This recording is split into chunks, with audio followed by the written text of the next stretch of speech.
കമലി,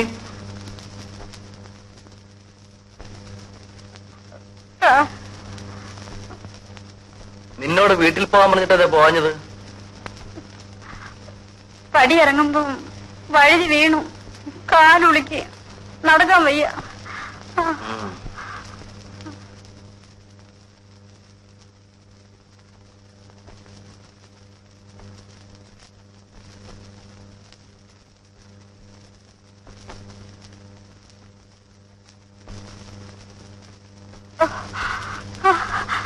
sir, ആഹാരം എടുത്ത് വയ്ക്കട്ടെ? വേണ്ട, ഞാൻ കഴിച്ചു.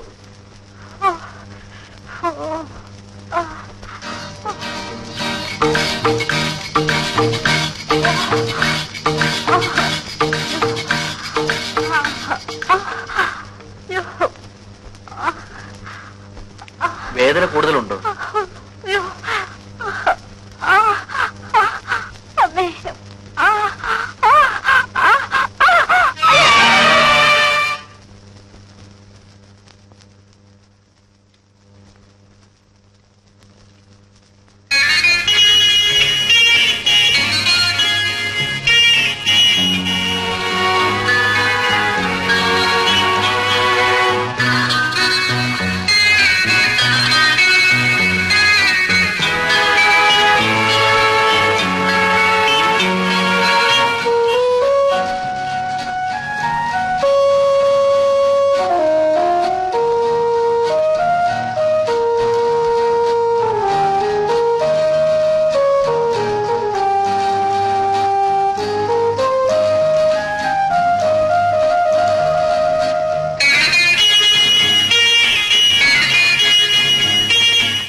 നിനക്കൊന്നുകൂടി ശ്രമിക്കാമായിരുന്നു. ശ്രമിച്ചു സർ, കൂടുതൽ ബലവും പ്രയോഗിച്ചു. എന്നിട്ടെന്തുണ്ടായി? അയാൾ ആകെ പരവശനായി കണ്ടു, വല്ലാതെ കിതയ്ക്കുന്നുണ്ടായിരുന്നു. ആ സമയത്ത് നിനക്കവനെ കീഴ്പ്പെടുത്താമായിരുന്നു. എങ്ങനെയും രക്ഷപ്പെടാനായിരുന്നു അയാളുടെ ശ്രമം.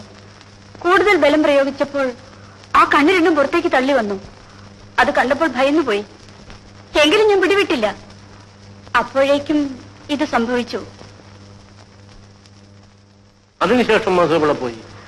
കട്ടിലിൽ കിടന്ന് ഇങ്ങനെ കൈകളിട്ട് അടിക്കുന്നു കണ്ടു. ഞാൻ ഓടിപ്പോന്നു.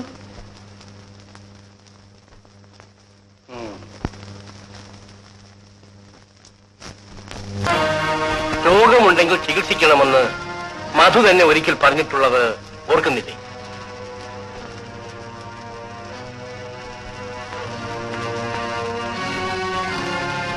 നിങ്ങൾ എന്റെ മരുമകളുടെ ഭർത്താവാണ്.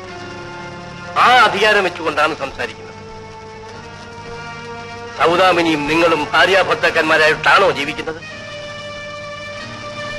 അതെ. അല്ല അല്ല, നിങ്ങൾ അവളുടെ കഴുത്തിൽ താലി കെട്ടി, അതൊരു സത്യമാണ്. പക്ഷെ ഒരു സ്ത്രീക്ക് താലിയും ഉടുതുണിയും ഭക്ഷണവും മാത്രം പോരാ, മറ്റു ചിലതും അവൾക്ക് ആവശ്യമുണ്ട്.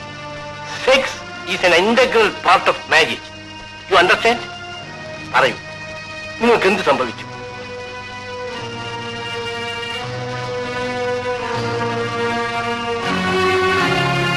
ഒരു പെൺകുട്ടിയുടെ ജീവിതം പാഴാക്കാൻ ഞാൻ സമ്മതിക്കില്ല.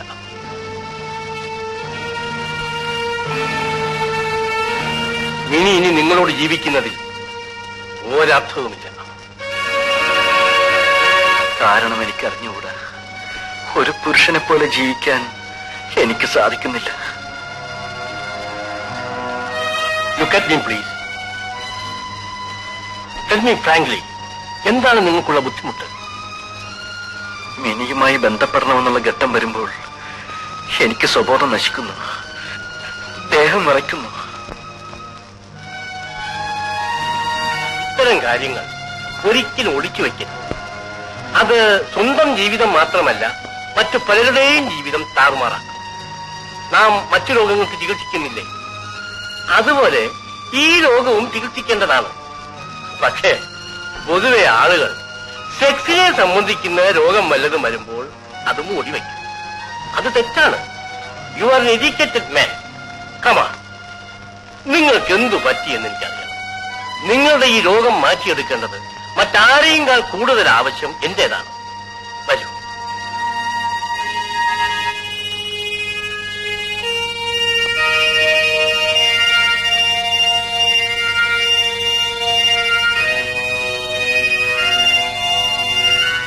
ഇരിക്കൂ.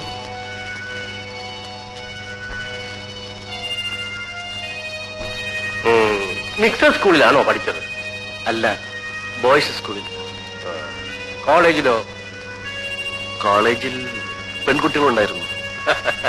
അവരോടൊക്കെ ചിരിക്കും തമാശ പറഞ്ഞും ഒക്കെ കഴിഞ്ഞിരിക്കും അല്ലേ? ഇല്ല, ഞാൻ ആരോട് സംസാരിക്കാറില്ല. അവരെന്നെ നോക്കുമ്പോഴും ചിരിക്കുമ്പോഴും എനിക്ക് മനസ്സിലൊരു ഭയം. ഞാൻ തലകുനിച്ചു കളയും. എന്തിന്? നല്ല സുന്ദരികളും ചെറുപ്പക്കാരികളുമായ പെൺകുട്ടികളെ കാണുമ്പോൾ പുരുഷന്മാർ എന്തിനു നാണിക്കുന്നു? നാണം സ്ത്രീകൾക്കുള്ളതല്ലേ? എന്തോ ഞാൻ കൊച്ചുനാളിൽ അങ്ങനെ ആയിപ്പോയി. മിനിയെ കാണുമ്പോഴും നാണവും ഭയവും ഉണ്ടോ? നാണമാണോ ഭയമാണോ, ഞാൻ അറിയാതെ എന്റെ മനസ്സിനകത്ത് എന്തോ ഒരു... ശരി ശരി. അപ്പോൾ ഇത്രയും കാലം രണ്ടുപേരുടെയും യൗവനം വെറുതെ കളഞ്ഞു എന്നർത്ഥം. ആട്ടെ, പെണ്ണുങ്ങളിൽ നിന്നും ഭയം തോന്നിക്കുന്ന വല്ല സംഭവം ഉണ്ടായിട്ടുണ്ടോ? എനിക്ക് ഓർമ്മയില്ല. കോളേജിൽ പഠിക്കുമ്പോഴോ മറ്റോ വല്ല പെൺപിള്ളേരുമായി പ്രേമബന്ധമുണ്ടായി അവരുടെ ആളുകൾ വധുവിനെ ഉപദ്രവിച്ചിട്ടുണ്ടോ? അതുണ്ടാകാനിടയില്ലല്ലോ. പെണ്ണുങ്ങളെ കണ്ട ഭയവും നാണവും എന്നാണല്ലോ പറഞ്ഞത്. അപ്പോൾ ഇന്നുവരെ സെക്സിന്റെ പേരിൽ ഒരു പെൺകുട്ടിയെ ചുംബിക്കുകയോ സ്പർശിക്കുകയോ ആലിംഗനം ചെയ്യുകയോ ചെയ്തിട്ടില്ല അല്ലേ?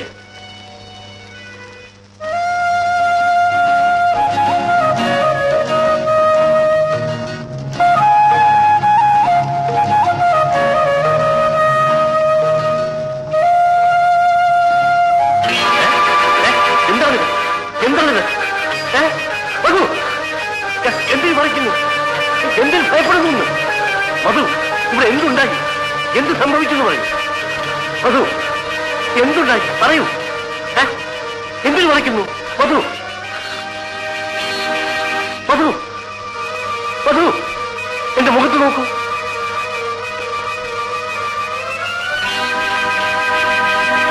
ഇതേ ചേഷ്ടകൾ തന്നെ കാണിച്ചതായി നളിനിയും പറഞ്ഞു. തുടയിൽ പൊള്ളലേറ്റ രണ്ട് നീണ്ട പാടുകളുമുണ്ട്. കുട്ടിക്കാലത്ത് എന്തോ സംഭവിച്ചതായിരിക്കും.